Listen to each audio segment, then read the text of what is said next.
গরু মারবো কখন? আর কোয়েন না মেম্বার সাহেব, সকাল থেকেই তো কেচাল শুরু হয়ে গেছে। এই যে আমি একের পর এক ধার দিয়ে যাচ্ছি, কোনোভাবেই না এই ছুরিতে ধার উঠতেছে না। আর আমার লোকজনদের আমি বেশি করে চাকু ছুরি আনতে কইছি। ওই আসার সাথে সাথে এই যে গরুটার দ্বারা আছে না, জবা শুরু করো। এই মানুষের বাড়ির ফাও খায় খায় শরীরটা মহিষের মতো বানিয়েছাও, আর সামসিকার বুদ্ধি নিয়ে চলাফেরা করো না। আমাকে তো অপমান করে কথা করছে মেম্বার সাহেব। এরা কারা? হ্যাঁ মিয়া, এখানে অপমানের কি হয়েছে? অপমান তো শুরুই হয় নাই। ঝামেলা তুমি শুরু করছো। হাসতে লাগাস করো।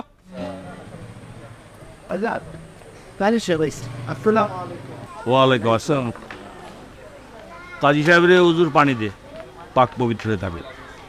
কাজী সাহেব, আপনি হানিফের সঙ্গে ভেতরে যান। আমি পাক পবিত্রই আছি। তাছাড়া একজন ইমানদার আদমি, তার উজু নষ্ট হওয়ার কোনো কারণ নাই। আমি একজন ইমানদার আদমি। আলহামদুলিল্লাহ। আপনি ইমানদার আদমি বলেই তো আপনারা ডেকে আনছি। শুক্রিয়া, বহুত শুক্রিয়া জনাব। হ্যাঁ, আমার একটা আরজি ছিল। বলেন। মানে আমি আলসারের রোগী, সময় মতো খাবার না পেলে আলসার চারা দিয়ে উঠে। এই বিষয়টা একটু বিবেচনায় রাখবেন। হানিফ। জি ভাইজান। কাজী সাহেবের খাওয়া দাওয়ার দিকটা একটু খেয়াল রাখবেন। আচ্ছা ভাইজান। কাজী সাহেব আসেন, আমার সাথে আসেন। আপনাকে ধন্যবাদ। কোন দিকে যাব?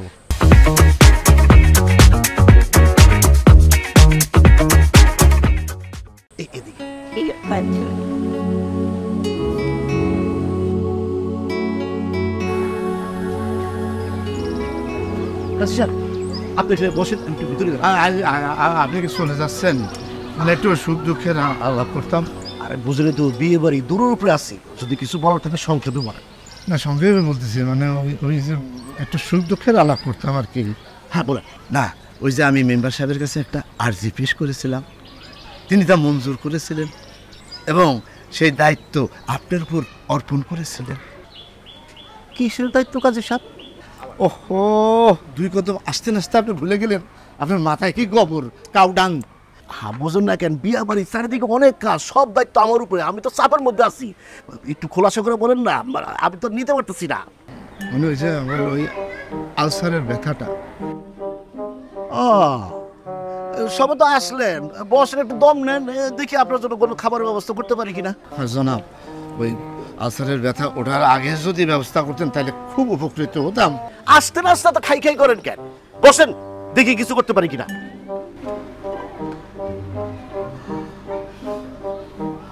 মাহবুদ আল্লাহ, খাওয়া দিবে দিবে না সেটাও বুঝতে পারতেছি।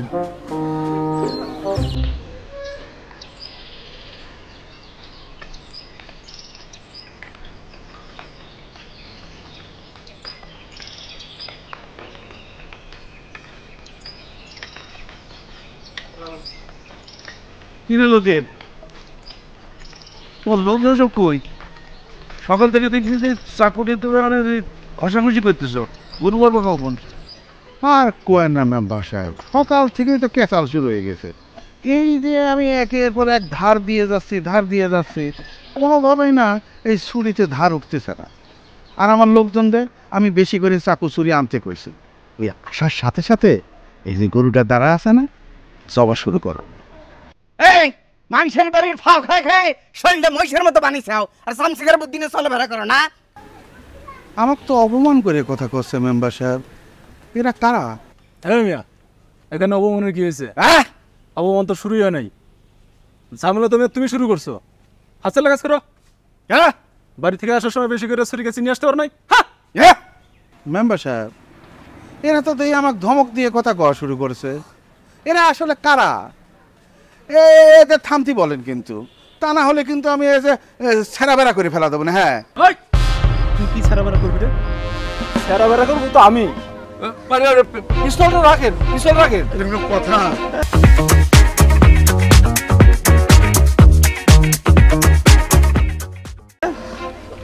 এইসব কি শুরু করলেন? এটা তো বিয়ে বাড়ি নাকি? শুভ কাজে অশুভ এই সমস্ত করলে হবে? লতিফ, তোর লোকজনের খবর নে। কাজী সাহেব, ওই আপনি গরু জবের দোয়া জানেন? আপনি এখানে থাকেন, লতিফের লোকজন আসলে দোয়াটা পড়ে দেবে। জি জনাব। চলেন রান্নার আয়োজন কতটুকু দেখে আসি। আচ্ছা তাহলে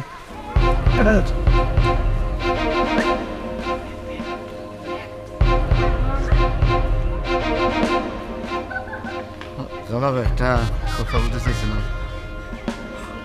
এই ভয়ঙ্কর লোকজন কারা জনাব? কাজী সাহেব, আপনি কি মানুষ জবা করার দোয়া জানেন? মানুষ জবাই করার দোয়া দেখি করবেন জনাব? সময় সুযোগ পেলে ওই দুজন রে আমি জবা করবো, জবা।